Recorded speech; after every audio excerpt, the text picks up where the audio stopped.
Comment déterminer l'enchère maximale lors d'une vente aux enchères immobilières judiciaires?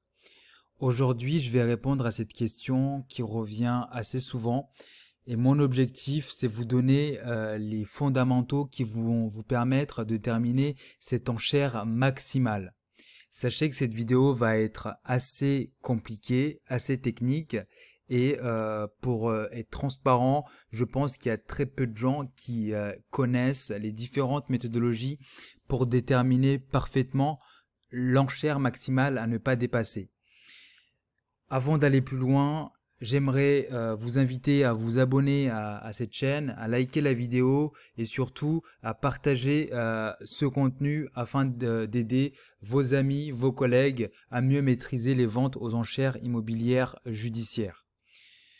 Donc, pour entrer directement dans le vif du sujet, sachez que on détermine une enchère maximale en fonction des stratégies qu'on va aborder.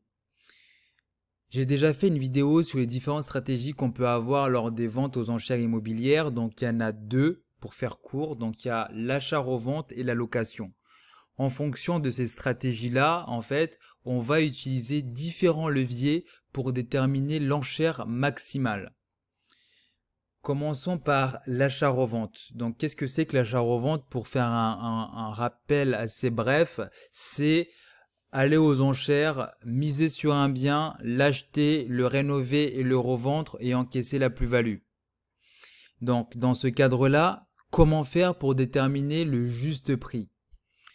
Dans un premier temps, il faut d'abord définir le prix moyen à la revente du bien sur lequel on se positionne. Concrètement, ça veut dire quoi? Ça veut dire il faut s'appuyer sur différentes sources pour déterminer le prix auquel on souhaite revendre le bien. Et également le prix auquel le bien se vend assez facilement. Donc, on peut utiliser plusieurs sources pour déterminer le prix moyen à la revente. Donc, je vais citer les plus connus. On peut s'appuyer sur Se Loger, Le Bon Coin. Donc, l'idée, c'est d'aller sur ces deux sites-là, dans la barre de recherche, mettre votre ville, mettre le caractéristique de bien que vous vendez et vous regardez le type de prix proposé. Sachez que le prix affiché est souvent négocié. Donc, il faut appliquer une décote sur ce prix-là. Mais il y a également d'autres moyens un peu plus fiables, notamment le site des impôts, où on peut là directement aller voir les dernières transactions qui ont eu lieu sur la rue ou dans la ville sur ce type de bien. Donc là, ça donne une estimation un peu plus juste du prix pratiqué pour revendre le type de bien. Donc quand on a déterminé le prix à la revente moyen, il faut ensuite déduire les différents frais. Donc ces frais, ce sont les frais préalables, les frais d'enregistrement, etc., les honoraires d'avocat, les frais de publication, également les potentiels travaux qui devront avoir lieu dans le bien que vous souhaitez acquérir. Et ensuite, à partir de là, il faut encore déduire votre plus-value. Donc lorsque vous avez je récapitule, vous avez déterminé le prix moyen à la revente. Ensuite, vous allez déduire les frais. Ensuite, vous allez déduire votre plus-value. Admettons que vous souhaitez faire une plus-value de 50 000 euros. Et après la deuxième étape, vous arrivez à un prix de 100 000 euros. Donc, au final, vous allez arriver à une enchère maximale de 50 000 euros. Donc, n'hésitez pas à re-regarder cette vidéo. Je sais que c'est un sujet qui est très technique et il y a des petites nuances et peu de gens arrivent à les saisir. Donc, n'hésitez pas à regarder la vidéo à plusieurs reprises afin de vous imprégner de ces petites nuances. Donc ça, il s'agit en fait de la première stratégie, donc l'achat-revente. Ensuite, la deuxième stratégie que j'avais déjà évoquée dans les précédentes vidéos, c'est la location. Donc c'est ce qu'on appelle la stratégie patrimoniale. Donc là, concrètement, qu'est-ce que ça veut dire? Très brièvement, c'est qu'on achète un bien aux enchères. Ensuite, on le met en location à un prix qui permet de dégager ce qu'on appelle un cash flow. Un cash flow, c'est la différence entre le loyer qu'on perçoit versus la mensualité du crédit qu'on rembourse à la banque. Donc la première étape pour déterminer en fait l'enchère maximale lorsqu'on adopte une stratégie de une stratégie patrimoniale, une stratégie de location. Dans un premier temps, il faut définir le loyer moyen du secteur visé. Admettons, vous achetez un appartement à Paris 15e, disons un 18 mètres carrés, on sait que les loyers, c'est autour entre 800 € et 850.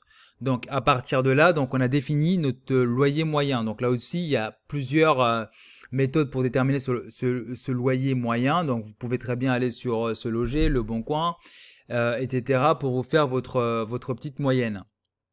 Ensuite, sur ce loyer moyen, il faut déduire votre cash flow. Donc, comme je l'ai expliqué auparavant, c'est l'argent que vous allez pouvoir empocher lorsque vous faites la différence entre le loyer perçu et la mensualité que vous remboursez à la banque. Admettons, vous louez un appartement à 1000 €, et que derrière, vous devez rembourser tous les mois à la banque 500 €. Donc, vous avez un cash flow de 500 €. Donc, ces 500 € vont rentrer dans votre poche.